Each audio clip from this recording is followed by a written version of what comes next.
ઉત્તરાખંડના બદ્રીનાથ ધામના આજે કપાટ ખુલી ગયા છે। સવારે 6:15 કપાટ મંત્રોચ્ચાર સાથે ખુલ્યા હતા।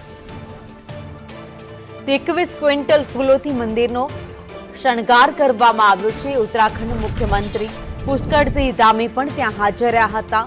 તો દેશ વિદેશના શ્રદ્ધાળુઓ બદ્રી વિશાલના દર્શન માટે પહોંચી ગયા છે। 6 મહિના બાદ બદ્રીનાથના કપાટ ખુલ્યા છે। ગઈકાલે કેદારનાથ ધામના કપાટ ખુલ્યા હતા અને હવે બદ્રીનાથ ધામના કપાટ ખુલી ગયા છે।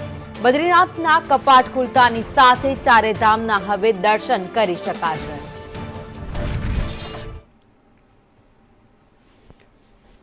તો અદ્ભુત દ્રશ્ય તમે જોઈ રહ્યા છો બદ્રીનાથ ધામથી, જ્યાં બદ્રીનાથ વિશાલના દર્શન કરવા માટે આજથી શરૂઆત થઈ ગઈ છે। કપાટ ખુલી ગયા છે। અનેક ક્વિન્ટલો ફૂલ સાથે બદ્રીનાથ ધામને શણગારવામાં આવ્યું હતું। જ્યાં આજે કપાટ ખુલ્યા તે દરમિયાન મંત્રોચ્ચાર કરવામાં આવ્યા। સાથે જ ઉત્તરાખંડના મુખ્યમંત્રી પુષ્કરસિંહ ધામી પણ ત્યાં પહોંચ્યા હતા।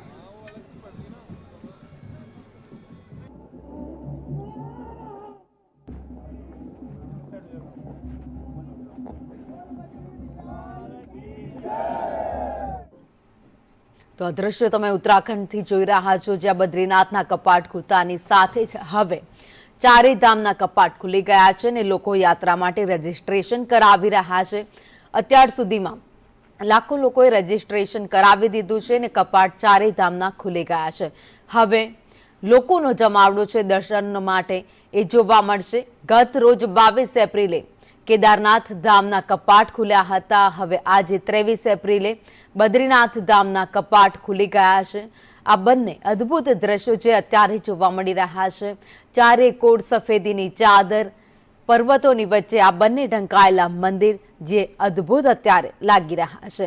મન મોહી લે તેવા દ્રશ્યો છે જે કેદારનાથ અને બદ્રીનાથના આપ જોઈ રહ્યા છો ટીવી સ્ક્રીન પર। એક સાથે અમે આપને બંને મંદિરથી દર્શન કરાવી રહ્યા છીએ કે જ્યાં બદ્રીનાથ અને કેદારનાથમાં અત્યારે શરૂઆત થતાની સાથે જ ભક્તોનો મેળાવડો આ મંદિરોમાં જોવા મળી રહ્યો છે।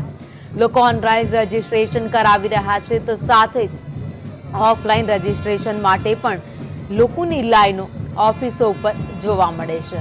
ગત રોજ જ્યારે 22 એપ્રિલે કેદારનાથ ધામના કપાટ ખુલ્યા હતા તે દરમિયાન પણ મંત્રોચ્ચાર અને વાજતે ગાજતે ઢોલ નગારાના તાલ સાથે મંદિરના કપાટ ખોલવામાં આવ્યા હતા। મંદિરના પૂજારીએ પહેલા પૂજા કરી અને ત્યારબાદ વિધિવત રીતે કપાટ ખોલાયા હતા અને આજે પણ એ જ રીતે મંત્રોચ્ચાર સાથે ભગવાનનું નામ લઈ કપાટ ખોલવામાં આવ્યા।